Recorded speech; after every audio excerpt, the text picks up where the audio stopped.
Today we're checking out the Voswitch grab handle switch panel system 4-button for the 2018 to 23 Jeep Wrangler JL. If you're looking for a cleaner way to control auxiliary lights and accessories without cluttering up the dash with random switches, this is a really smart interior upgrade that keeps everything within easy reach, so it's definitely worth considering.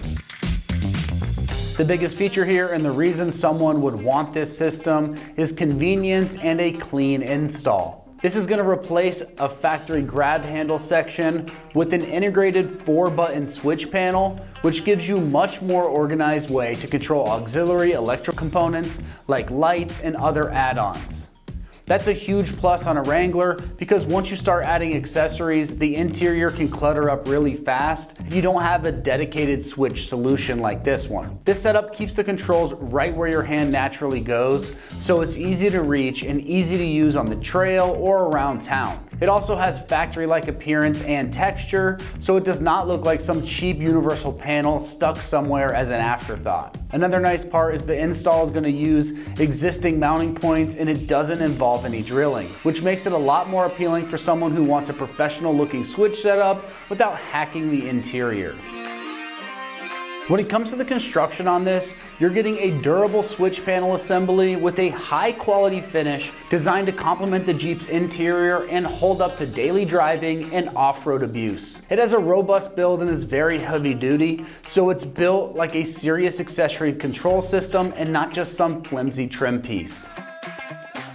As far as the pricing goes on this, it's coming in right in the $200 price range for a 4-button integrated switch panel that gives you a very clean and more organized way to manage accessories while keeping the interior looking factory fresh. That's a very fair price in my opinion for a mod that adds convenience every single time you use the Jeep. When it comes to the install on this one, it's going to get rated a 2 out of 3 wrenches on the difficulty meter. You can have this job done in 2 hours or less of your time. Now let's see exactly how this install process goes with a quick video from one of our ExtremeTerrain customers. Over here are the tools that you're going to need for the install. Phillips head screwdriver, 3/8 ratchet with 10mm socket, automotive trim removal kit, crimp connectors, wire cutters, drill bits with at least a 1/2 inch size drill bit, any sort of drill. Remember, we're just going to drill through plastic, so it doesn't have to be robust. I have a inch-pound torque wrench. I went ahead and bought some grommets, and I'll show you where we're going to use them. I also recommend gloves and some safety glasses. Today we're going to install the Voswitch JL 400 on my 2020 Jeep Gladiator. I've installed some LEDs on the bumper and I needed an efficient way to control them. First thing we're going to do is install our power module. So the power module will fit roughly here. We're going to remove this stock 10mm bolt, and the kit has another bolt, and we'll install right here.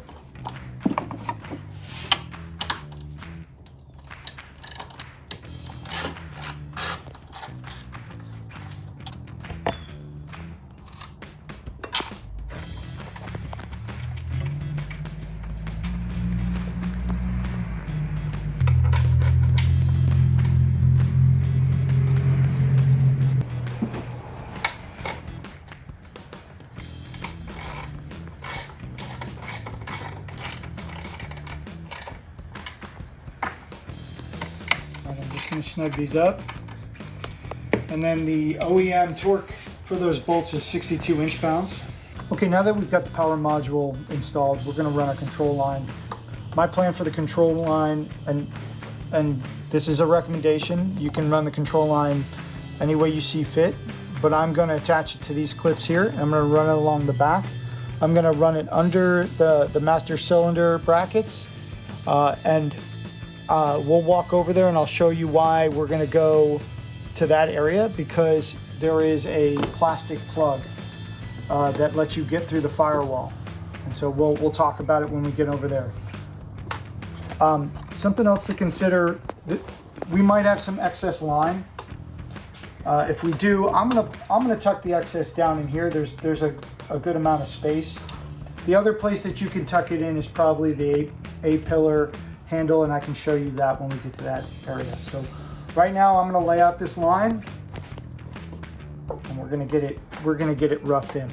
So we got the panel control line roughed in with zip ties. As you can see, it's behind the master cylinder mount. And the reason we're going over here is if you look down here, right there is your plug. Here's the plug to get you through the firewall. So we're gonna remove that plug and I'll show you where it comes out. It actually comes out by up behind the dashboard above the pedals. Okay, there's the back side of the plug. So we'll pop that plug out. And then the plan is to run the wires down this area and through the trim, and I'll show you as we do it. Here's the plug for the firewall. We're going to drill a hole through the plug with a 1/2 inch drill bit, and we're going to put a grommet, and then we're going to run the wire through. So I'm going to do that, and then I'll come back.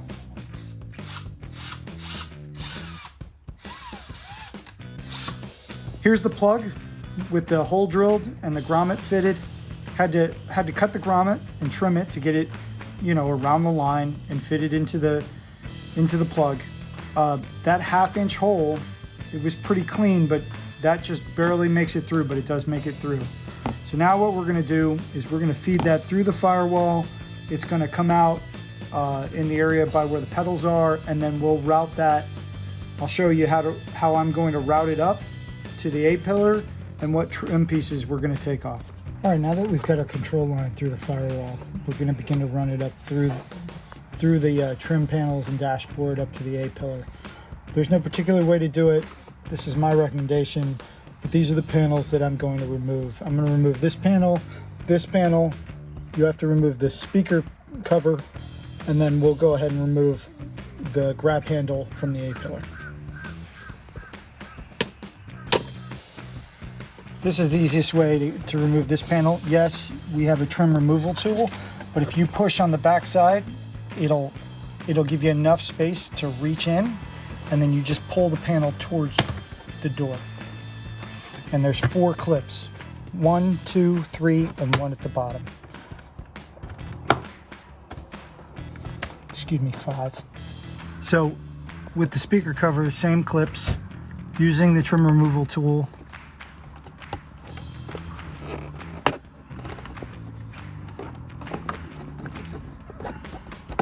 You want to be careful with the covers.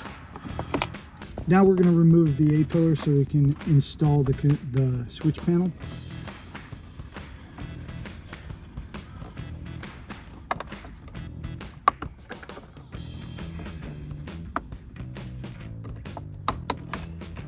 Now that we've got the trim pieces and we've exposed the 2 10mm bolts that hold the A-pillar, or excuse me, the grab handle onto the A-pillar, we're going to remove those, and then we'll pull the grab handle with trim up and out.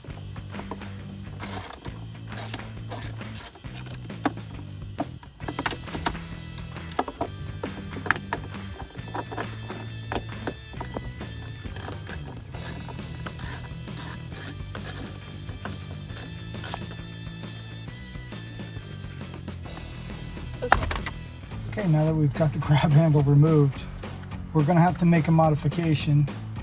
We're going to have to drill another 1/2 inch hole here so we can get the control cable through, and I'll show you it on the table. Okay, now that we've got the grab handle out, and we're going to be removing this top piece of trim. So that comes out. Okay, so when we install this, to get this line through, we've got to make another 1/2 inch hole. So, okay, so we're going to drill a hole right here in the center with our 1/2 inch bit.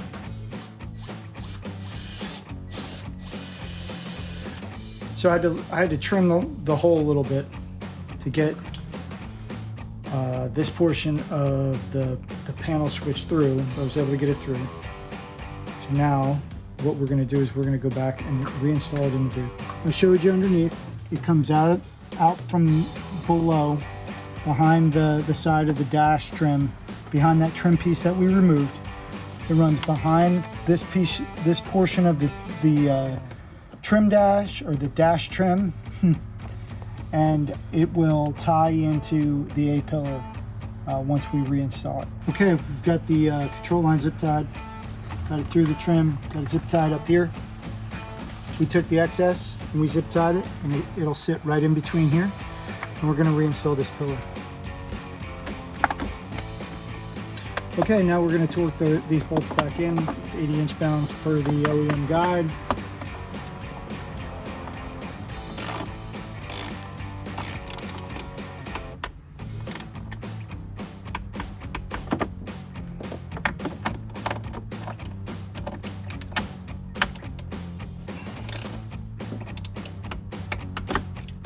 All right, now that we've got the bolts in, we can put the trim back, and we can put it in our switch.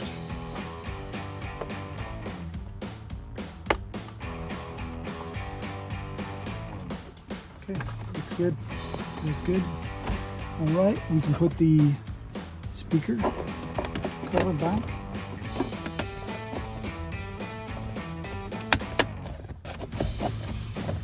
Okay, and then we can put our other trim pieces back. Okay, and that concludes the interior portion. So now we can go back to the hood, and we can finish running the control line to the power module. Okay, now that we've got the interior done, all we're going to do is we're going to take up all the slack on the control line. Like I said before, we'll store the rest of the excess over here under the power module, and then like on this side of the battery. So that's what I'm going to do. I'm going to dress that all up.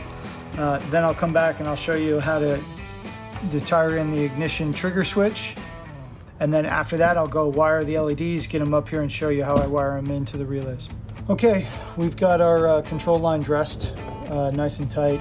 Got it dressed around the main fuse box, zip tied, and then the excess, which will clean up a little bit but can be tucked nicely under here. They were gracious enough to cut this away to be able to store this here.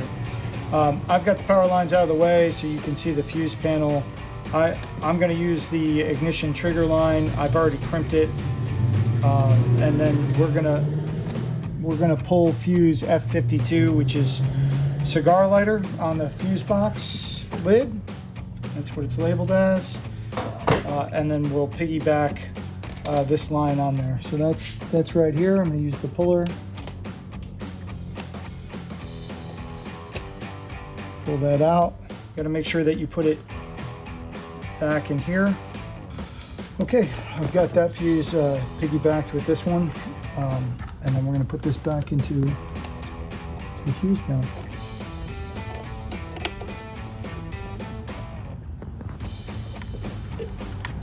And we'll run the line back around here, and we'll dress it up.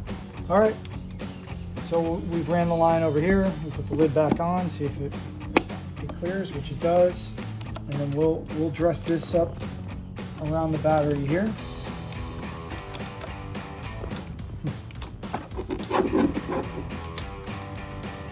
So I'll dress that up here with the control line, and we'll tuck that under there.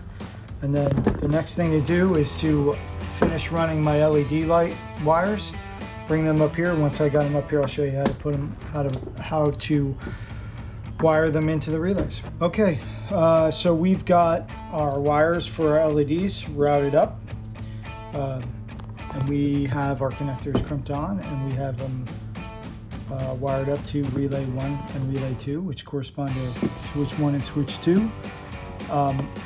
We have our power for the power module hooked up. So our negative is connected and our positive is connected. The only thing left to do now, one thing that I want to mention is, because we're doing the ignition trigger wire, you have to set dip switch 2 on. All right, so I use a little plastic or a toothpick, and you can flip the dip switch on. So now the only thing left to do, now that everything's been tidied up, is to do a little bit of tool cleanup, and then start the Jeep and test out the LEDs. All right, that's gonna wrap up our review and install of the Voswitch grab handle switch panel system 4-button for the 2018 to 23 Jeep Wrangler JL. And for all things Jeep, keep it right here at Extreme Terrain.